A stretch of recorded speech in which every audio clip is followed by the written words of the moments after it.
Hello and welcome to our channel बात पते की। मैं हूं दीपा और आज हम बात करेंगे चाय के बेनिफिट्स और इसके साइड इफ़ेक्ट्स के बारे में।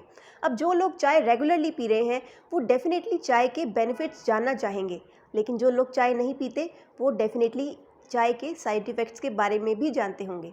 तो आज हम जानते हैं चाय के बेनिफिट्स और इसके साइड इफ़ेक्ट्स दोनों के बारे में। तो सबसे पहले हम बेनिफिट्स जानेंगे। चाय के अंदर बहुत सारे ऐसे एक्टिव कंपोनेंट्स हैं जो हमारे लिए बहुत ज़रूरी होते हैं, जैसे कि पॉलीफिनोल्स, फ्लेवोनॉइड्स, एंटीऑक्सीडेंट्स और बहुत सारे अमीनो एसिड्स जो हमारी बॉडी को फ़ायदा पहुंचाते हैं। लेकिन जो मेजर कंपोनेंट होता है वो होता है कैटेचिन्स और थायोफ्लेविन्स। अब ये जो कंपोनेंट है ये बॉडी में बहुत ही अच्छा काम करता है, जैसे कि ये फ्री रेडिकल्स को डिस्ट्रॉय करता है, यानी कि हमारी बॉडी को क्लेंस करता है, टॉक्सिन्स रिमूव करता है। इसमें एंटी कैंसर इफेक्ट होता है। साथ साथ ये हमारे कार्डियोवैस्कुलर सिस्टम के लिए बहुत ही अच्छा होता है। ये कोलेस्ट्रॉल को रिड्यूस करता है और ये एलडीएल को रिड्यूस करता है। इसके साथ साथ इसमें एंटीबैक्टीरियल, एंटीवायरल प्रॉपर्टी भी होती है। इसमें एंटी स्पाज्मोडिक एक्टिविटी भी होती है, यानी कि ये पेन को भी रिड्यूस कर सकता है और हमारी मसल्स को रिलैक्स करता है। इसके अलावा चाय में, जिसके कारण हम इसको मेजरली पीते हैं, इसमें होता है कैफ़ीन, जो कि 2 से 4% तक होता है। और इसी के कारण चाय पीने से हमें एक हैप्पीनेस सी फील होती है, एक अलर्टनेस, एक एक्टिवनेस, एक एनर्जी सी फील होती है। और अगर हम डल हो गए हैं या नींद आ रही है, सुस्त हो गए हैं, तो चाय पीने से एकदम से एनर्जी आ जाती है। तो ये कैफ़ीन ही है जिसके कारण ये सब एक्शंस होते हैं।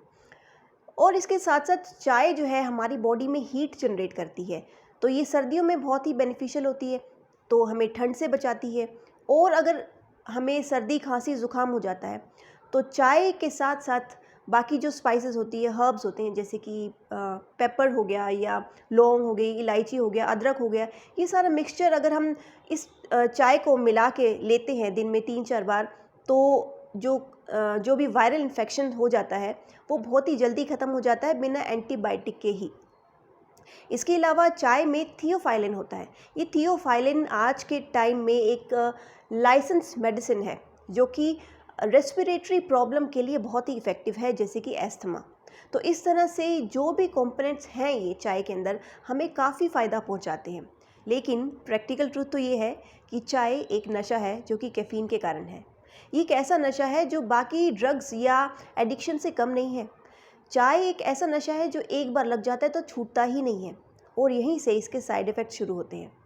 इसके साइड इफ़ेक्ट इसीलिए होते हैं क्योंकि ये अनकंट्रोल्ड कंडीशन में चला जाता है, यानी कि बहुत ज़्यादा फ्रीक्वेंट जो है चाय हम लेने लग जाते हैं, तो इसका जो साइड इफ़ेक्ट है यहीं से स्टार्ट होता है। चाय एक्चुअली भारत में तब स्टार्ट हुई जब ब्रिटिशर्स यहाँ पे आए।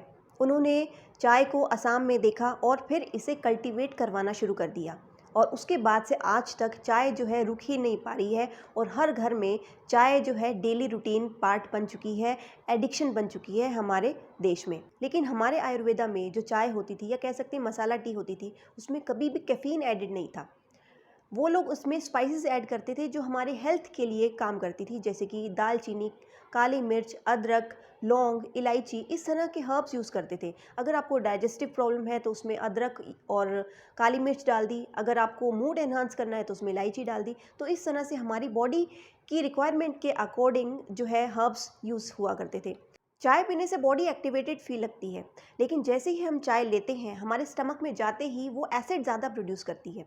एक तरफ हम एल्कलाइन फूड लेने की बात करते हैं, दूसरी तरफ जैसे ही हम चाय लेते हैं हमारी बॉडी में एसिड ज़्यादा प्रोड्यूस होता है, जिससे एल्कलाइन और एसिड का बैलेंस डिस्टर्ब हो जाता है। हमारी बॉडी में यहाँ पे ही दिक्कत स्टार्ट हो जाती है। ये चाय जो है हमारे स्टमक की लाइनिंग में अल्सर प्रोड्यूस करती है, तो ये बहुत ज़्यादा डेंजरस भी हो सकता है। चाय से हमारी बॉडी में हीट ज़्यादा जनरेट होती है, तो जो लोग बीपी के पेशेंट होते हैं उन लोगों के लिए और भी ज़्यादा डेंजरस हो जाता है। चाय एक तरह का डायूरेटिक है, यानी कि इससे यूरिनेशन ज़्यादा होती है। तो इससे क्या दिक्कत होती है कि सबसे पहले एक तो कॉन्स्टिपेशन हो जाती है, क्योंकि जो है बॉडी में डिहाइड्रेशन हो जाती है, पानी सूख जाता है। तो एक तो इससे कॉन्स्टिपेशन हो जाती है, दूसरा ये होता है कि हमारी जो किडनी है वो ज़्यादा यूरिन प्रोड्यूस करती है, तो उससे कैल्शियम भी एक्सक्रीट हो जाता है। तो इससे ज़्यादा एक्सेस ऑफ चाय पीने से क्या होता है कि ऑस्टियोपोरोसिस हो जाता है, हमारी बोन्स वीक हो जाती है। काफ़ी लोगों का मानना है कि चाय से हम वेट लॉस कर सकते हैं, लेकिन ये बहुत ही गलत रास्ता है चाय से वेट लॉस करने का।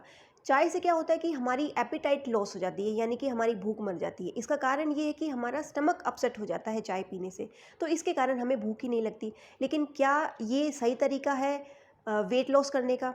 अगर इसी तरह से लॉन्ग टर्म अगर हम वेट लॉस पे जाते हैं तो इसके साइड इफ़ेक्ट भी उतने ही देखने को मिलते हैं। इनफैक्ट जो दूसरे हेल्दियर तरीके हैं वेट लॉस के लिए, हमें उसे जो है प्रमोट करना चाहिए। अब चाय में होता है टैनिन।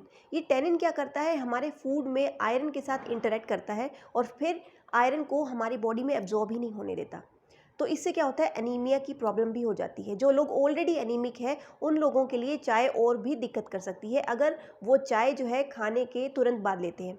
तो चाय अगर आप लेते हैं तो उससे कम से कम जो है 2 घंटा का गैप रखें खाने के साथ। सो बेसिकली ये जो सारे साइड इफ़ेक्ट्स हैं ये तब आते हैं जब हम लंबे समय तक दिन में कई कई बार चाय पीते रहते हैं। तो एक समय आने पर जो है ये साइड इफ़ेक्ट्स डेफिनेटली दिखने लगते हैं। तो अब ऐसा क्या करें जिससे हम चाय पी भी लें लेकिन हमें ये साइड इफ़ेक्ट्स आए भी ना? तो इसमें कुछ बातें हैं जो मैं आपको बताऊंगी। तो सबसे पहले है कि चाय की फ्रीक्वेंसी को रिड्यूस कर दें। अगर आप दिन में कई बार चाय ले रहे हैं तो उसे रिड्यूस करके 2 से 3 बार कर दें। बाकी डिपेंड करता है, हर एक की बॉडी जो है अपनी अलग अलग होती है। कई लोग जो है 2 बार से ज़्यादा चाय नहीं पी सकते क्योंकि उसके बाद उनको साइड इफ़ेक्ट्स आने लगते हैं। तो आप जो है कम से कम चाय को रिड्यूस कर दें। और चाय जब आप बनाते हैं तो उसे बहुत ज़्यादा कढ़ाएं ना। ज़्यादा चाय कढ़ाने से क्या होता है कि एक तो चाय में जितने भी एंटीऑक्सीडेंट जो मैंने आपको बताया जिससे हमें फ़ायदा होता है, ज़्यादा चाय कढ़ाने से वो वैसे ही ख़त्म हो जाते हैं। तो चाय का तो फ़ायदा हमें रहा ही नहीं, उल्टा जो उसका नुकसान है वो ज़रूर हमें मिलता है। तो चाय को जो है कम से कम कढ़ाएं, उसे एक बार बॉईल करने पे, 1-2 बार बॉईल करने पे जो है उसे पी लें। दूसरा, बहुत स्ट्रॉन्ग चाय ना लें, हल्की पत्ती की चाय लें और धीरे-धीरे करके जो जितनी पत्ती आप डालते हैं अपने दूध में या पानी में उसे रिड्यूस करते जाएँ। धीरे-धीरे आप उसे रिड्यूस करते जाएँ और उसके बाद जो है उसको एकदम मिनिमल अमाउंट पे ले आएँ। अब आखिरी और सबसे इम्पोर्टेंट बात ये है कि सुबह की जो चाय पीते हैं वो सबसे ज़्यादा हार्मफुल होती है। हमारे पूरे गैस्ट्रोइंटेस्टाइनल सिस्टम में डिसऑर्डर जो क्रिएट करती है वो होती है सुबह की चाय, क्योंकि ये सबसे ज़्यादा एसिडिटी क्रिएट करती है। मेन प्रॉब्लम जो है वो सुबह की चाय से ही शुरुआत होती है। तो इसका ऑल्टरनेटिव क्या करें? ऐसा कुछ करें जिससे जो है हमें जो एक ईगरनेस होती है सुबह की चाय की वो ख़त्म हो जाए। तो उसमें काफ़ी चीज़ें मैं आपको बताऊँगी। उसमें सबसे पहले ये कि आप जो सुबह-सुबह क्या कर सकते हैं, ग्रीन टी ले सकते हैं या फिर आप जो चाय लेते हैं उसके बजाय उसे आप कन्वर्ट कर दें मिल्क में। यानी कि आप हल्दी का दूध पी सकते हैं। हल्दी के दूध में आप जो चाय में आप हर्ब्स डाल रहे हैं जैसे कि अदरक या काली मिर्च डाल रहे हैं वो हल्दी के दूध में ही डाल लें। या फिर आप क्या कर सकते हैं कि गर्म पानी पी लें। और एक सबसे बढ़िया ऑप्शन मैं आपको बता रही हूँ वो है ऐश गार्ड जूस। जिन लोगों को बहुत ज़्यादा एडिक्टिवनेस होती है सुबह की चाय की या दिन में कभी भी एडिक्टिवनेस होती है, वो ऐश गार्ड जूस लें। ऐश गार्ड जूस एक ऐसा मिरेकलस जो जूस है जो ना सिर्फ चाय की एडिक्शन, इनफैक्ट मॉर्फिन या ओपियोइड्स या बहुत सारे अलग ड्रग्स होते हैं दूसरे, उनकी एडिक्शन को छुड़वाने के लिए भी ऐश गार्ड जूस का इस्तेमाल होता है। तो चाय तो बहुत ही छोटी चीज़ है, तो अगर आप ऐश गार्ड जूस लेते हैं तो वो हमारी बॉडी को जो है एक सिस्टम को काम करता है। साथ साथ जिस तरह से चाय हमारे नर्वस सिस्टम को स्टिमुलेट करता है, ऐश गार्ड भी उसी तरह से हमारी नर्व्स पे, हमारी ब्रेन पे काम करता है। और इनफैक्ट ये हमारी मेमोरी को एनहांस करता है, बूस्ट करता है। ये हमारे पूरे बॉडी पे एक बहुत ही पॉजिटिव इफ़ेक्ट लेके आता है। तो कैफ़ीन या चाय के कंपैरिजन में ऐश गार्ड जो है एक बहुत ही पॉजिटिव चीज़ है। जो लोग वेट रिड्यूस करना चाहते हैं उन लोगों के लिए भी ऐश गार्ड बहुत ही अच्छी चीज़ है।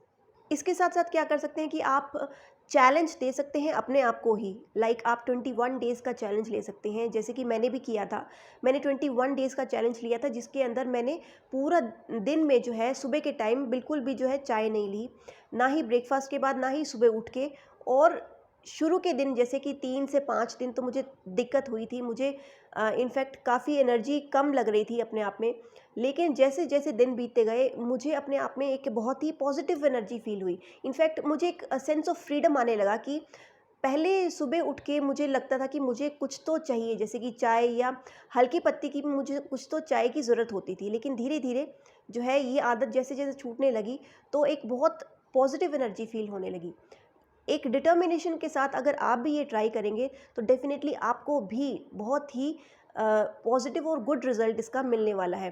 एक सेंस ऑफ फ्रीडम जो आपको मिलेगा एक बिना चाय के, अगर आप खुद से एनर्जेटिक फील करेंगे तो उसका किसी भी चीज़ से जो है कंपैरिजन ही नहीं है। तो आई होप कि आपको ये वीडियो पसंद आया होगा, तो मेरे इस वीडियो को लाइक ज़रूर करें, इसे शेयर ज़रूर करें, और अगर आपने मेरे चैनल को अभी तक सब्सक्राइब नहीं किया है तो इसे सब्सक्राइब ज़रूर करें और साथ साथ बेल बटन ज़रूर दबाएं, ताकि मेरे आने वाले जितने भी वीडियोस है उसकी इन्फॉर्मेशन आपको टाइम टू टाइम मिलती रहे। मिलते हैं नेक्स्ट वीडियो में किसी और नई इन्फॉर्मेशन के साथ। तब तक के लिए stay blessed, be happy, take care, bye bye.